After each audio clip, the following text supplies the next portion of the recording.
And welcome to our channel. तो आज मैं आपको बताने जा रही हूँ कि अधिगम किसे कहते हैं। इसके लिए हम सबसे पहले इसकी रूपरेखा देख लेते हैं। सबसे पहले हम बताएंगे अधिगम की प्रस्तावना, अधिगम का अर्थ, अधिगम की परिभाषा, अधिगम की विशेषता, अधिगम के प्रकार। अधिगम की प्रस्तावना हम इस प्रकार लिख सकते हैं कि सीखना एक निरंतर चलने वाली, मतलब जन्म से लेकर मृत्यु तक चलने वाली एक सार्वभौमिक यूनिवर्सल प्रक्रिया है। हम कभी भी, कहीं भी, किसी से भी कुछ भी सीख सकते हैं। व्यक्ति जन्म से ही सीखना प्रारंभ कर देता है तथा मृत्यु पर्यंत कुछ न कुछ सीखता रहता है। परिस्थिति तथा आवश्यकता के अनुरूप सीखने की गति घटती बढ़ती रहती है। सीखने के लिए कोई स्थान विशेष निश्चित नहीं होता है। व्यक्ति कहीं भी, किसी भी समय, किसी से भी कुछ भी सीख सकता है। सीखने को ही अधिगम कहते हैं। प्रस्तुत अध्याय में सीखने तथा अधिगम को पर्यायवाची शब्दों के रूप में प्रयुक्त किया जाता है। सीखने का मानव जीवन में सर्वाधिक महत्वपूर्ण स्थान है। व्यक्ति जो भी कुछ व्यवहार करता है अथवा नहीं करता है, उसका अधिकांश भाग सीखने से अथवा सीखने की प्रक्रिया से प्रभावित होता है। सीखना अथवा अधिगम एक ऐसी प्रक्रिया है जिसे न केवल शिक्षा मनोविज्ञान में, वरन मनोविज्ञान की समस्त शाखाओं में एक महत्वपूर्ण स्थान प्राप्त है। अब हम समझते हैं अधिगम का अर्थ। अधिगम का संकीर्ण अर्थ होता है सीखना तथा व्यापक अर्थ होता है व्यवहार में परिवर्तन। हमारे व्यवहार में जो परिवर्तन होता है वही सीखना है। प्रत्येक प्राणी में कार्य करने की प्रवृत्ति होती है।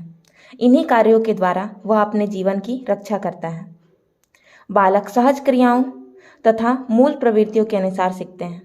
अनुभव के आधार पर इसमें परिवर्तन होता है। अनुभव के आधार पर हम इसलिए कह रहे हैं क्योंकि एक छोटे बालक के सामने जलता दीपक ले जाने पर वह दीपक की लौ को पकड़ने का प्रयास करता है। इस प्रयास में उसका हाथ जलने लगता है। वह हाथ को पीछे खींच लेता है। पुनः जब कभी उसके सामने दीपक लाया जाता है तो वह अपने पूर्व अनुभव के आधार पर लौ पकड़ने के लिए हाथ नहीं बढ़ाता है, उससे दूर हो जाता है। और अनुभव से इस प्रकार लाभ उठाने की क्रिया को ही सीखना कहते हैं। प्रत्येक प्राणी अपने जीवन में कुछ न कुछ सीखता है। जिस व्यक्ति में सीखने की जितनी अधिक शक्ति होती है उतना ही अधिक उसके जीवन का विकास होता है। बालक प्रत्येक समय और प्रत्येक स्थान पर कुछ न कुछ सीखता रहता है। इसी आधार पर वुडवर्थ ने कहा है सीखना विकास की प्रक्रिया है, अर्थात सीखने से हमारा विकास होता है। सीखने अधिगम की परिभाषाएं। अधिगम के लिए अनेक वैज्ञानिकों ने, मनोवैज्ञानिकों ने परिभाषाएं दी हैं, जिसमें से प्रथम है स्किनर के अनुसार सीखना व्यवहार में उत्तरोत्तर सामंजस्य की प्रक्रिया है। सीखने के द्वारा हमारे व्यवहार में उत्तरोत्तर सामंजस्य बना रहता है। दूसरा है गिलफोर्ड के अनुसार व्यवहार के कारण व्यवहार में परिवर्तन ही सीखना है। व्यवहार के कारण सीखना का एक अधिगम का एक व्यापक अर्थ है व्यवहार में परिवर्तन। तो व्यवहार के कारण जब हमारे व्यवहार में परिवर्तन होता है वही सीखना है। तीसरा है कॉल्विन के अनुसार पहले के निर्मित व्यवहार में अनुभवों द्वारा हुए परिवर्तन को अधिगम कहते हैं। जो हमारे पहले के निर्मित व्यवहार होते हैं उसे जो हमें अनुभव द्वारा जो ज्ञान प्राप्त होता है उसके द्वारा जो परिवर्तन होता है उसे ही अधिगम कहते हैं। सीखने की विशेषताएं। सीखने की विशेषताएं तथा उसके गुण निम्नलिखित हैं। सीखना एक प्रक्रिया है।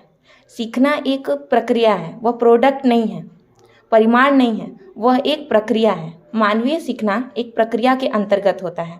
सीखने की प्रक्रिया को स्पष्ट करते हुए डॉक्टर जे.डी. शर्मा ने लिखा है। सीखने की प्रक्रिया को स्पष्ट करते हुए डॉक्टर जे.डी. शर्मा ने कहा है कि सीखने की प्रक्रिया का स्वरूप मस्तिष्कीय अध्ययनों से किया जाता है। सीखने की प्रक्रिया केंद्रीय तंत्रिका तंत्र में रूपांतरण होने के साथ साथ होती है। इन रूपांतरणों को सीखने में वृद्धि होने से हमारे मस्तिष्क में कुछ रेखा चित्र बनते हैं जो अभ्यास से दृढ़ होते जाते हैं और तथा भविष्य में जागृत होकर मदद करते हैं। अतः सीखना धीरे धीरे निश्चित तरीके से उन्नति की ओर बढ़ता है। यही सीखने की प्रक्रिया है। अर्थात सीखना एक प्रक्रिया है। इसके द्वारा हमारे मस्तिष्कीय तंत्रिका तंत्र में रूपांतरण होने लगता है। हमारे रूपांतरणों से हमारे मस्तिष्क में एक रेखा चित्र बनता है और जो हमारे जब हमें ज़रूरत पड़ता है तो हमारी सहायता करता है। सही प्रतिचारों का चयन। किसी कार्य को सीखते समय सीखने वाला जो कोशिशें करता है वो प्रतिचार कहलाते हैं। सीखते समय सही प्रतिचारों का चयन करना होता है ताकि समय और शक्ति का सही प्रयोग किया जा सके। सही प्रयोग अगर हम करेंगे तो उसका प्रयोग सही होगा और हमें लक्ष्य की प्राप्ति होगा। तीसरा, अभ्यास। उद्दीपक और प्रतिचार के बीच परिवर्तनीय संबंधों को अभ्यास कहा जाता है। जो उद्दीपक है और जो प्रतिचार है, दोनों के बीच जो संबंध होता है परिवर्तनीय, उसी को अभ्यास कहा जाता है। सीखने में सही प्रतिचार का बार बार प्रयोग किया जाता है ताकि सीखना स्थायी हो सके।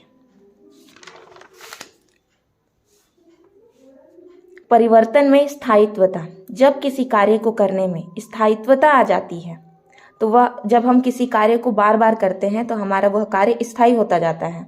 हमें अधिक उसमें प्रयास नहीं करना पड़ता है, वह हमारे व्यवहार का स्थायी अंग बन जाता है। हम कभी भी उसका प्रयोग आसानी से कर सकते हैं। सही ज्ञान की वृद्धि में सहायक होता है। लक्ष्य की प्राप्ति।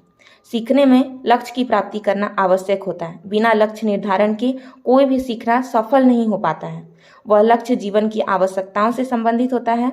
इसी से सीखने वाले को उत्साह एवं बल प्राप्त होता है।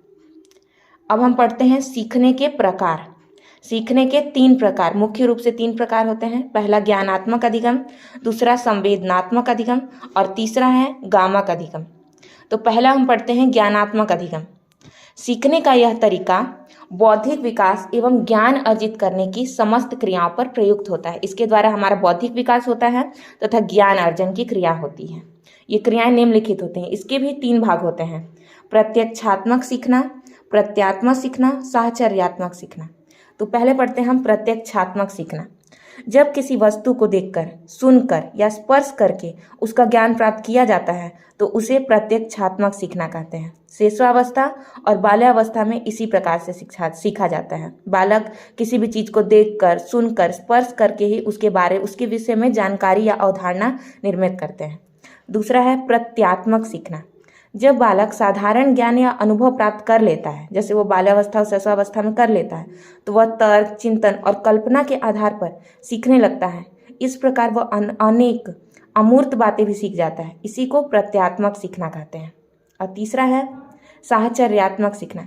जब पुराने ज्ञान तथा अनुभव के द्वारा किसी तथ्य को सीखा जाता है तो उसे साहचर्यात्मक सीखना कहते हैं।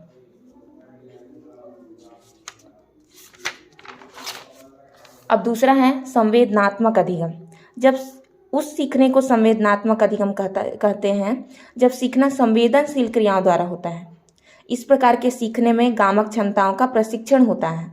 इसमें किसी कौशल के कार्य को सम्मिलित किया जाता है, जैसे तैरना, साइकिल चलाना, टाइप करना, सीखना। तीसरा है गामक अधिगम। जिस सीखने में अंग संचालन और गति पर नियंत्रण की आवश्यकता होती है उसे गामक अधिगम कहा जाता है। इसमें समस्त शारीरिक कुशलता को सम्मिलित किया जा सकता है। इस सीखने के निम्नलिखित उदाहरण होते हैं: देखना, सिर उठाना, बैठना, चलना। Thank you.